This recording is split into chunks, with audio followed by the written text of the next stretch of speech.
Hi, this tutorial is about how to send WordPress posts directly to your Twitter account. The first thing you're going to need to do, obviously, is to have a Twitter account. Next, we're going to go into our dashboard on WordPress. We're going to go into Plugins. We're going to go into Add New, and we're going to click on Twitter and search our plugins. If you scroll down, you'll see WordPress to Twitter, and that means that anytime you have a WordPress blog, it'll update on your Twitter status using your URL. So let's go ahead and install this now. Click OK, and click on Activate Plugin. At the top, it says that it requires authentication by OAuth, so we need to update our settings to complete the installation of WordPress to Twitter. So I'm going to click on Update Your Settings. We're going to register this site as an application on Twitter's application registration page by clicking on the link, and we're going to log in with our Twitter account. It's going to take us into a page that says Create Application, and this is going to be WordPress to Twitter. Underneath is the description. My WordPress blog posts will automatically appear on Twitter. And then it's going to ask for the website. So I'm going to put in that information. And then underneath is the callback URL. I don't want the application to use the callback, so I'm going to leave this one blank. Underneath are the developer rules. Once you read through them all, you're going to click Agree, and then fill out the CAPTCHA, and click on Create Your Twitter Application. And it just came up and said I can't include Twitter in the application's name, so I'm just going to put WordPress blog. Scroll down and create my Twitter application. If that name is also taken, I'm going to go ahead and put in the name of my site. Scroll down again, click Create Twitter Application, and now my WordPress blog post will automatically appear on Twitter. I can also go in and use my settings. I can change my authorization tool, and here's my consumer key, my consumer secret, and my access token. So under my settings, I'm going to go in and click Read Only, put in my callback URL if I want, put in my organization's name, put in my organization's website, and click on Update this Twitter application settings. Next, I'm going to go into the OAuth tool.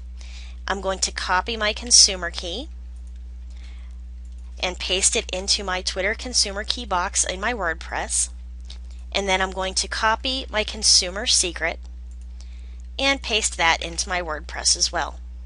Next, it's going to ask me to copy and paste my access token and access token secret into these fields. So I'm going to click. I'm going to go to my application's details page to get that. I'm going to scroll to the bottom where it says your access token and click on Create My Access Token. I'm going to go back into my OAuth tool, scroll down, and copy my access token tool, paste it in, and then do my access token secret and paste that in, and click on Connect to Twitter. And it says I'm now connected to Twitter. You can come in here and you can disconnect your accounts as well. Now down below it has our basic settings. Update when a post is published, update when a post is edited, update when a page is published, update when a page is edited, and then the settings for comments, settings for links, and it allows us to choose our short URL if you want to. And then click Save to save all of your changes. If you want to use a URL shortener account, you can go ahead and put your information in for the su.pr account details as well, and then your bit.ly details. And if you have a yourls account, you can put your details in as well.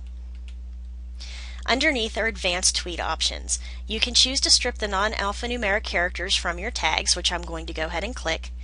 You can put a maximum number of tags, a maximum length of characters for the included tags, the length of the post excerpts, the WordPress to Twitter date formatting, the custom text before tweets, custom field or alternative URLs, your preferred status update truncation sequence, if you have any special cases when you want WordPress to send out a tweet on its own, your Google Analytics settings, which you can actually track Twitter through your Google Analytics, if you want individual authors on the page to have their own individual Twitter accounts, and you can disable your error messages. Again, hit Save.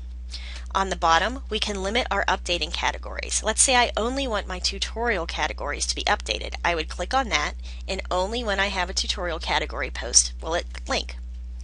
Underneath, if you would like to get plugin support, you can go ahead and write to the creator of the plugin, and you can also keep in mind you need to make a donation to the developer of this plugin in order to get an answer from them, but these will be treated as bug reports if you don't, so they'll go in and try to fix the bug if it's a problem that a lot of users have. So when that's all done, we're going to scroll down, and here's all my installation data all the way to the bottom. So let's go ahead to posts, and I'm going to add a new post. Now I'm going to scroll down until I get to WP to Twitter, and it's going to have a new post. This is my first tweet. So let's go ahead and tell it to tweet this post and retweet this, and click tweet. And there it is. It's automatically put onto my Twitter page. So much easier than having to copy and paste your posts into Twitter. So I hope you enjoyed this tutorial. It's really going to help you personalize and get the word out there about your site. Thanks for listening, and I'll see you next time.